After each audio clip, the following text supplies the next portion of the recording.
It's your boy Jones, the man, and it's time for another SIPSATIONs. I was chatting up with a group of friends, and one of those friends is getting into the dating world and dabbling and all that good jazz. So the topic came up about being a person who doesn't drink and dating someone who does drink. Dry Jan is over because we are in February. So I'm going to be sipping on some Cabal Blanco. This is the silver. This is an amazing bottle. You can grab it at jonesyman.com. And I'm actually going to have a tequila and Coke. Last little bit of Coke. It's a nice little dash. I think there's a name for this, but I don't know exactly what it is. Give it a nice little swirl. Hold on, let me give you a taste. Bussin'. And, I got to get my 2 cents in. So my formula, my suggested formula would be, I don't think a non-drinker and a drinker should date. Now, what I mean by that is, if you say, I don't drink, I don't know, no occasion, nothing at all, I'm a total non-drinker. And if you got someone, if you ask them, hey, do you drink? And they say, oh yeah, I drink.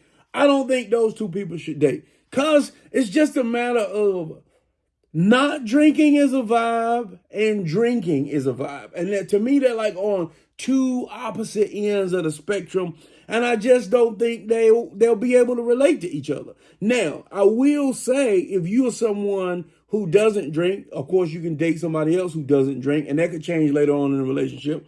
You could have someone who doesn't drink date someone who, do you drink? I don't really drink. 2, I don't really drink date. But having someone who doesn't drink and someone who does drink, that's just, I think they will always see each other in different lights. Like, if I meet somebody and they say, I don't drink, I'm always thinking, like, there's a reason why they don't drink. I'm not talking about people who aren't underage and not old enough to drink. I'm talking about those that are of age, that have been able to drink for a while. I just feel like usually there's a reason why they don't like the taste of it, they don't enjoy it, or they had a problem. Some reason why that they really don't drink.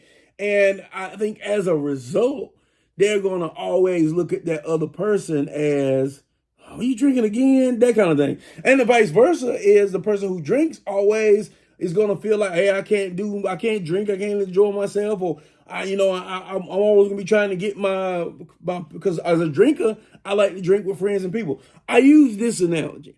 I don't think someone who is a vegetarian and someone who is a meatitarian, that's not the right term. I don't think someone who doesn't eat meat and someone who eats meat should date each other. Because there's 2 different vibes, You don't eat meat. I'm sure you don't eat meat for a particular reason. So it's going to be a lot of pressure on that person who doesn't eat meat to try and follow suit with that, or at least to try and sneak and eat meat away from around you, or eat it and just be like, hey, you just got to do it. I just think it would cause more problems. So a non-drinker and a drinker. Now, if you say I'm a non-drinker and I'm dating someone who is, I don't really drink, they can get together. But a drinker like me and a non-drinker, I don't think it'll ever work. What do y'all think? This is the kind of topics we have in SIPSATIONs. I got me a little Cabal and Coke. There's a name for this, but somebody put in the chat what in the bottom. What's the name of this? What is it called? Tequila and Coke. But I'll see you next time. Click them and drink them.